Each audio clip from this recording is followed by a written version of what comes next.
Hello. This is the first of 6 lectures I have recorded based on information in Miguel Roig-Francolí's textbook, Harmony in Context. Before you listen to this lecture, you should carefully read Chapter A in the textbook. This lecture will cover through page 5, ending with a discussion of enharmonic spelling and enharmonic equivalence. It will be helpful if you have the book next to you as you listen to this lecture. I'll be referring to examples in the chapter. Some of those I will share on the screen and others of them I will not. I expect that the material in Chapter A is review material for most of you. We're covering the chapter so that everybody is able to understand the vocabulary and have the same basic platform of knowledge to build upon. You're in this class because you passed Ball State's theory placement test or you took MUST 100 in a previous semester. So the assumption is that you do pretty well with music theory fundamentals, but we're just going to do a quick refresher of chapters A through E. If this material is not review for you, and if I go too quickly in these lectures, you should contact me and arrange to meet with me outside of class, either in person or over Zoom or a similar platform.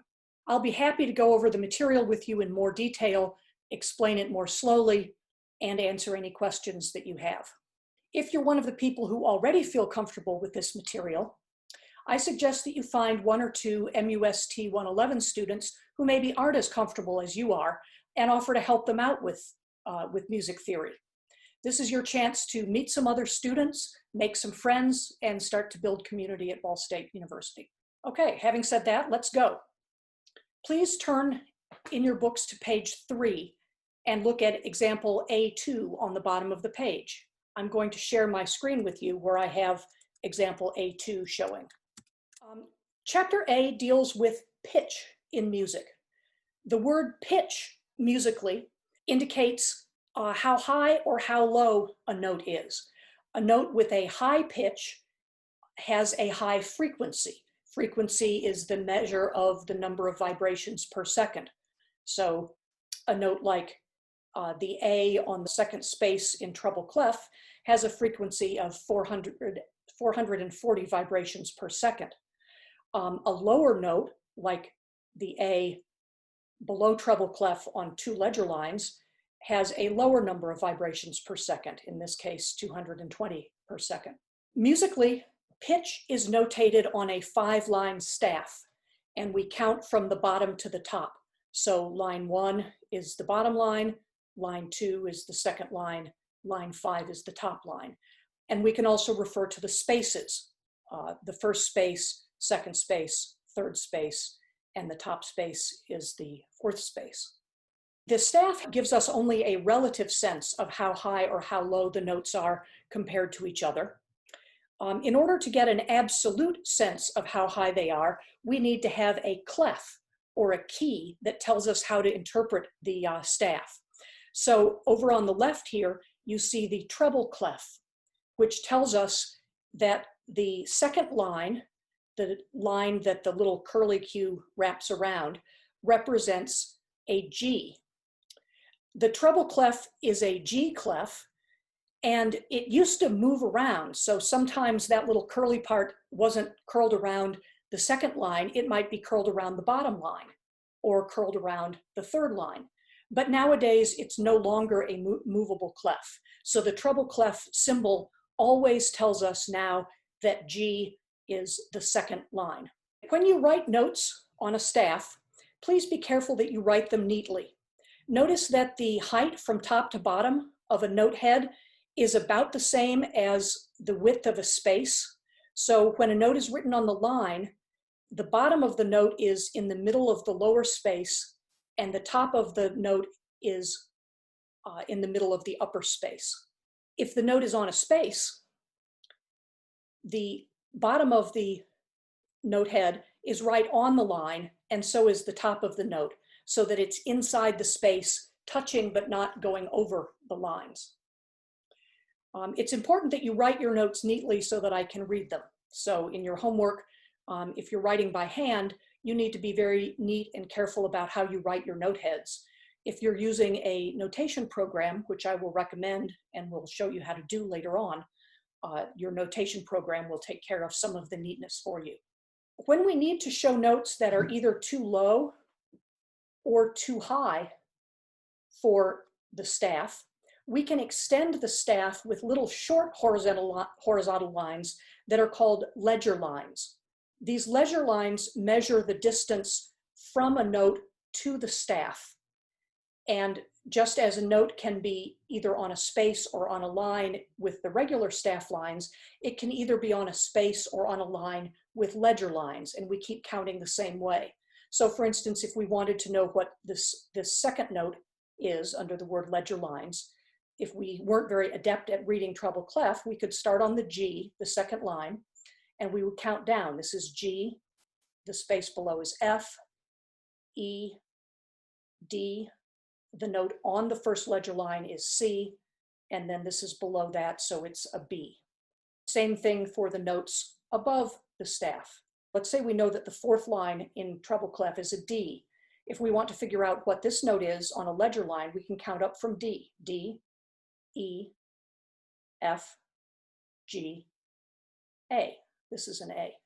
Two cautions about writing notes on ledger lines. First of all, be sure that your ledger lines are spaced away from the staff at the same distance as the distance between the staff lines. So when you look at the staff and the ledger lines, you can see that there's a certain amount of space between the staff lines, and then there's that same amount of space between the bottom staff line and the first ledger line, and between the first ledger line and the second ledger line.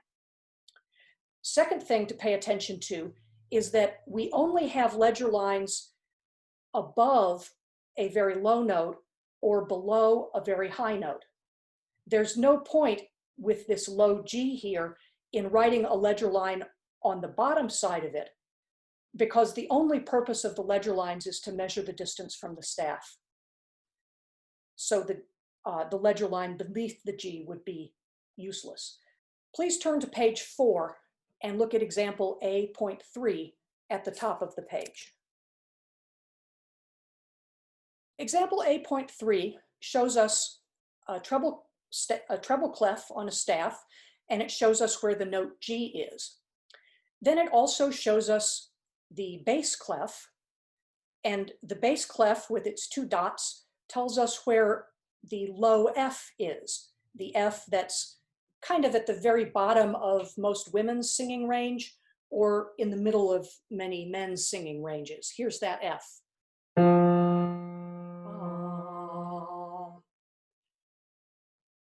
In the same way that we can do with treble clef, in bass clef, we can go up from the F, F, G, A, B, or we can count down from F, F, E, D, C, B, A, etc., to find where other notes are in bass clef. For this class, you need to get very fluent very quickly reading both treble and bass clef, because we're going to be doing a lot of work using treble and bass staff together, and we'll often be constructing and looking at chords that use some notes from the treble and some notes from the bass clef. So you really need to get yourself to a point where you can recognize the notes and not have to count ledger lines. So if you're mostly a treble clef reader, you must practice and get fluent at reading bass clef, and the other way around. Now, these other two clefs are perhaps ones that you're not familiar with. When the clef sign is centered on the middle line, it is called alto clef. And this clef sign tells us where C is, specifically where middle C is. If we move the clef up to the fourth line, what we then have is tenor clef, which tells us that middle C is on the fourth line of the staff. So the C clef actually is still a movable clef. It can be put in one position or another in modern usage.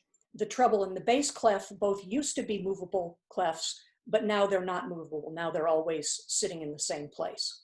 If you kind of squint at each of these funny little symbols, maybe you can see that the treble clef resembles a cursive capital G a little bit, like I said, if you squint. The bass clef kind of resembles a capital F, with the two lines having become over time more like dots than lines. It's harder for me to see how the C clef comes from a capital C, but trust me, it did historically. Who uses alto and tenor clef? People who play the viola, like me, read most of our music in alto clef. That's the main instrument that uses it. Sometimes the alto trombone reads in alto clef. Tenor clef is used mostly in writing for orchestra, not so much in band. And it's used for bass clef instruments when they start playing in a very high register. So the cello, the bassoon, the trombone, all of these instruments, if they're playing in an orchestra, might be asked to read in tenor clef for a little bit if the music that they're reading is very high. It is less important that you are able to read alto and tenor clef proficiently. Probably all string players should be pretty fluent with them, but not the rest of you. So to read alto and tenor clef, just remember where the middle C is and count up or down from that to read the other notes. And take a look at example A.3c, either in your books or on the screen here. This shows a pretty broad range of notes. It shows 3 octaves, starting with the low G in bass clef and going up to a note that's up on, I can't even count those ledger lines. Is that 6 ledger lines? Something like that. These notes that are written in bass clef are also shown in clefs where it's a little bit more convenient to read the notes because there are few ledger lines. So the G, A, B, C, D, E, F are shown in bass clef, and then we switch into tenor. And so this is the G in tenor clef, which in bass clef is in the 4th space. G, A, B, here's middle C. And now we switch into alto clef. Here's the D above middle C, E, F, G. And now we'll switch into treble clef, A, B, C, D, E, F, G. So this note that's on 6 ledger lines can obviously much more easily be written in treble clef. Let me show you 2 figures that I made to give you a little tip for reading alto and tenor clef a little bit more proficiently. Here's my little handwritten example. I made a treble staff with pink staff lines, and then I made a bass staff with blue staff lines. And I put middle C right smack in the middle of the 2 clefs. This isn't normally where you'd write it. Notice I didn't space the ledger line equally to the staff lines. This is a little too low for treble clef and a little too high for bass clef. But I put it right in the middle to show that it's middle C. Okay, and then here are a few notes above middle C in treble clef, and here are a few notes below middle C in bass clef. Now look over here at alto clef. I made the middle line here black, like the ledger line of the middle C. So the note that's on that middle line is middle C. And then think of the 4th and the 5th line of the staff as being the bottom and the 2nd line of treble clef. Okay, so if you think of these 2 pink lines being the bottom 2 lines of treble clef, this would be a D, this would be an E, this would be an F, and this would be an A. The bottom 2 lines in alto clef I made blue to show that they're actually the same lines as the top 2 lines of bass clef. So this note B, which is on the top of the top line of bass clef, would be written like this in alto clef. This note, which is between the 4th and the 5th line of bass clef, is between the 1st and the 2nd line of alto clef. It is a G, and this is an F, and this is an E. Thinking about the alto clef as being kind of a mix of lines from treble clef, the middle C ledger line, and lines from bass clef may help you read it a little bit more fluently. Here's another example with tenor clef that shows you pretty much the same thing. So now the middle C line, which is still black, is the 4th line of the staff, okay, and that represents middle C. The top line of tenor clef is actually the bottom line of treble clef. So the note right below that line is a D, this is an E, this is an F, and then the A, which is in the second space, has to be written on a ledger line. Below middle C, we have the notes B, G, F, and E. If you think of the bottom 3 lines of tenor clef as being the top 3 lines of bass clef, you can perhaps learn to read tenor clef a little bit more fluently. See if those examples are helpful to you. Okay, please turn back to page 3 and look at example A1, which is at the top of the page. Here's example A1.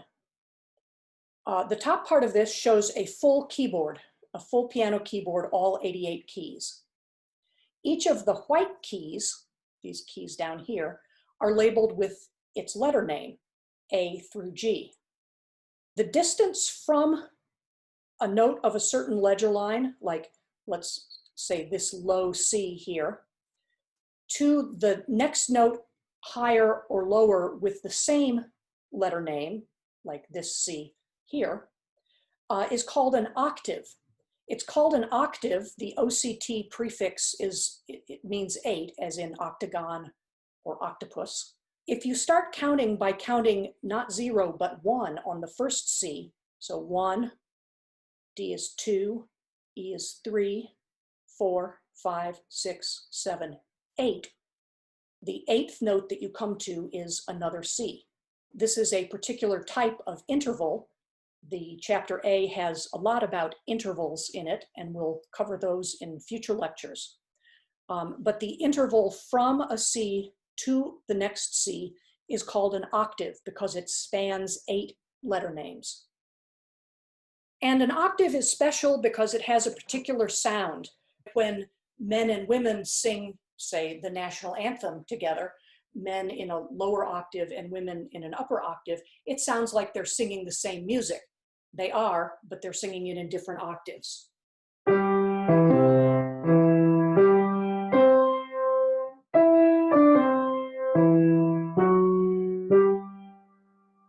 So the octave is a very important fundamental interval.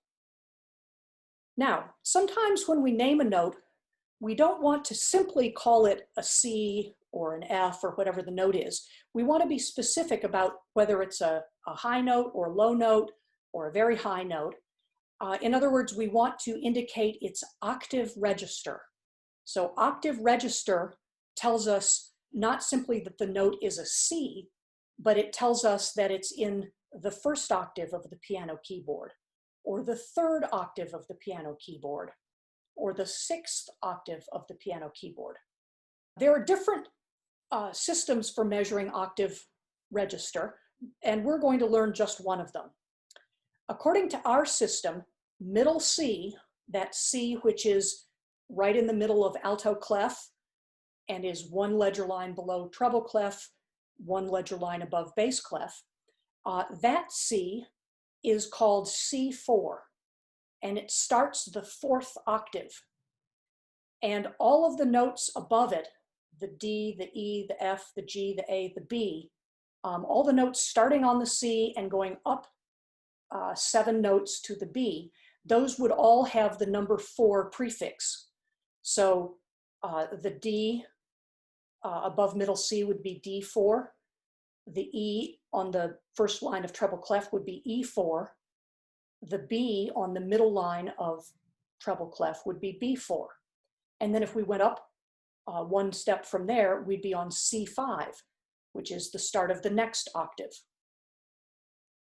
You can see that the last C, the very highest C on the piano keyboard, that note that's so high you almost can't hear it, that is C8. Just for your information, these few notes down below C1 would have zeros as their octave register number. So the lowest note on the piano is A0. Just a couple more quick notation observations for you. Take a look at how middle C or C4 is written in treble clef and in bass clef. So unlike my handwritten examples that you saw earlier, middle C is not like right in the middle between the 2 staves. The ledger line that it sits on is spaced the same as the staff lines, but this C in bass clef and this C in treble clef are the same note. They sound the same. And you can also see that middle C isn't exactly in the middle of the piano keyboard. It's a little below the middle, but it's close enough. Also notice that these very high notes, if we don't want to read 5 or 6 ledger lines or beyond, we can use this little symbol, 8VA. That's an abbreviation for the Italian word for octave, which is ottava, O-T-T-A-V-A. So that's really kind of like the abbreviation eighth, number 8-TH in English. The ottava symbol with a little bracket to the right of it shows us that these notes should be understood to be an octave higher than they are notated. Mr. Roig-Francolí did not use an ottava sign to show these very low notes below bass clef, but he certainly could have. So you can use 8VA above a staff to show notes that are that are an octave higher than they're actually written, or you can use it below a staff to show notes that are an octave below where they're actually written. So far we've only been talking about the white keys of the piano, but you can see that in every octave there are also 5 black keys. Let me just introduce you to 2 words that we're going to be using very often in this class, the words diatonic and chromatic. A major or minor scale, like the C major scale that I would play if I played from C up to the next C. That is a 7-note scale, which corresponds to the key signature of C major. Or I could have played you a scale going from A up to the next A.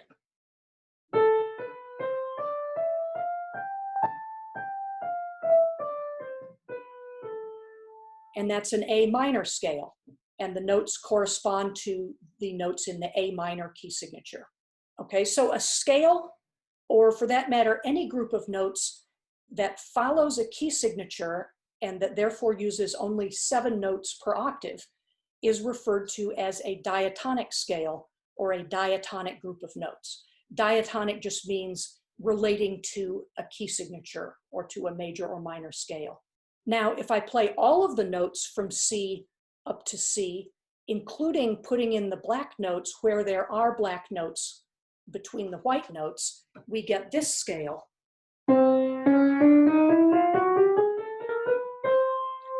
That is a chromatic scale. Chroma means color. If you're thinking about being in a major key or in a minor key, you might use these notes that were outside of the key to give extra color or extra interest to your music. In a later lecture, when we get into intervals, we'll be saying more about this, but I just want to point out at this point that when we talk about going from a white key to the next white key above or below, most of the time when we do this, we're skipping over a black key. So from C to D actually skips over the black key in between. This black key could be thought of as being a higher C or a C sharp, or equally it could be thought of as being a lower D or a D flat. This one note is both C sharp and D flat. That's what's called an enharmonic equivalence, meaning that the note names C sharp and D flat describe a note that sounds the same. If we were in a sharp key, we might want to call it a C sharp. If we were in a flat key, we might want to call it a D flat. Each of the chromatic scale notes, C to C sharp to D, D to D sharp to E, each of those is a half step or a semitone. And that means that the distance from C to D is a whole step or a tone, or we could also say whole tone. So C to D is a whole step, D to E is a whole step, but E to F is a half step because there's no black note in between. When we go from E to F, it's actually a much smaller distance. Maybe you can hear that. Here's C, D, D, E, and now EF. Hear how it's a little closer. And then we have 3 whole steps in a row, F to G, G to A to B. And here's another place where we have a half step between 2 white keys. B to C is a half step or semitone. Please turn to page 5 of the textbook and we will review accidentals, the sharp, the flat, and the natural, as well as the double sharp and the double flat. If you look in the middle of that page, right above the heading Enharmonic Spellings, you will see the 5 symbols that we refer to as accidentals. Okay, most of you are probably familiar, I hope you're familiar with the sharp and the flat. If we had a key signature that had a certain number of sharps in it or a certain number of flats in it, or if we had previously used a sharp earlier in the measure and we wanted to go back to the natural, we would use the 3rd symbol there, the natural sign. And there are very few cases where it's necessary to use a double sharp, which looks like an X, or a double flat, which looks like 2 flats squished together. And in particular, when we start talking about minor scales, we'll see a couple of cases right away where you need to use double sharps. And here's another notation comment about sharps and flats. When we say the phrase C sharp or D flat, we say the letter name first, and then we say the word sharp or flat. But it's important when you write it on a staff that you put the accidental before the note that it applies to or to the left of it. Because of course, when we read music, we're reading it from left to right. You don't want to be reading music on a staff and you see a C, and so you play C natural, and then right after the C, you see the sharp, and it's like, oh, that was supposed to be a C sharp. Okay, so always remember, put your accidentals before the note on the staff. We'll be doing a little bit more review of enharmonic spellings as we go ahead. We talked about different enharmonic spellings for the black keys. It's good to note that even the white keys have enharmonic spellings. For instance, look at the note F. Most of the time when we have this note, we will call it an F. But there might be a few cases where we would choose to think of it as an E sharp. E is a half step below. If we put a sharp on the E, then it becomes an E sharp, and E sharp sounds the same as F, but it's spelled differently. So if we're in the key of C major, we would obviously want to call this note F. But if we were in the key of C sharp major, which goes C sharp, D sharp, E sharp, F sharp, G sharp, A sharp, B sharp, C sharp, in that case, it's an E sharp, not an F. Spelling is important. When I say the word to, it could either be T-O, it could be T-O-O, it could even be T-W-O. Those all have different meanings, and those different meanings are reflected in 3 different spellings. So different spellings of the same note will likewise reflect different meanings for the notes. We looked earlier at the white keys, and we saw that between most of them there were whole steps, and between some of them there were half steps. The half step between E and F is called a diatonic half step, meaning that it's a half step that uses 2 notes that could belong together in the same key, like the key of C major, or A minor, or F major, for example. But we could also have a chromatic half step. For instance, if we think of this as a D, and then think of the black key right above it as being D sharp, D and D sharp would be a chromatic half step because those are 2 notes that don't belong together in the same key. There's no key signature that has both a D sharp and a D natural in it. Or we could think of the black key as being an E flat, and D E flat is a diatonic half step. That's as far as I'm going to go in lecture 1. Let me show you a list of terms that I've covered. This is all vocabulary that you should understand after this lecture. If you want to, you can pause the video now and you can actually write down these terms. Use them to study with. Make sure that you understand each one. If you don't, you can go back and listen to this lecture again, or you can go back and read pages 2 through 5 in your textbook. And this lecture has prepared you to do the first set of exercises at the end of chapter A. This is page 16 of your textbook. All of the exercises at the ends of the chapters are called worksheets. So this is worksheet A. This is not the same as the exercises that are in your separate workbook. Okay, those are going to be assigned later on. But the exercises in the back of the book are there to help you practice before you go to the workbook exercises. So before the next class period, you should do exercise 1, numbers 1 and 2 from worksheet A on page 16. You should do this on staff paper, copy down the notes in part A and the clefs to give you practice writing notes and clefs. Be sure that you make the notes a good size. Be sure that you put the accidentals on the left side of the notes. Please label each one of these notes with their letter name and their octave register. And be sure that if there's an accidental, that you write that accidental next to the note. So this is not just an F, it's an F sharp. Whoops, I just gave you part of the answer. But you still need to figure out which octave this is in. With letter B, you're given the letter names of the notes with their octave registers, and you need to write those notes on the staff with a treble clef and with a bass clef. If you have any trouble doing that, you might want to look back at the example from the textbook that shows this. So if you get confused about octave register, just refer to example 8.1. Okay, but eventually you should be able to do this without your textbook being open. Thank you very much. This concludes our first lecture. And from here you can go on and listen to lecture 2.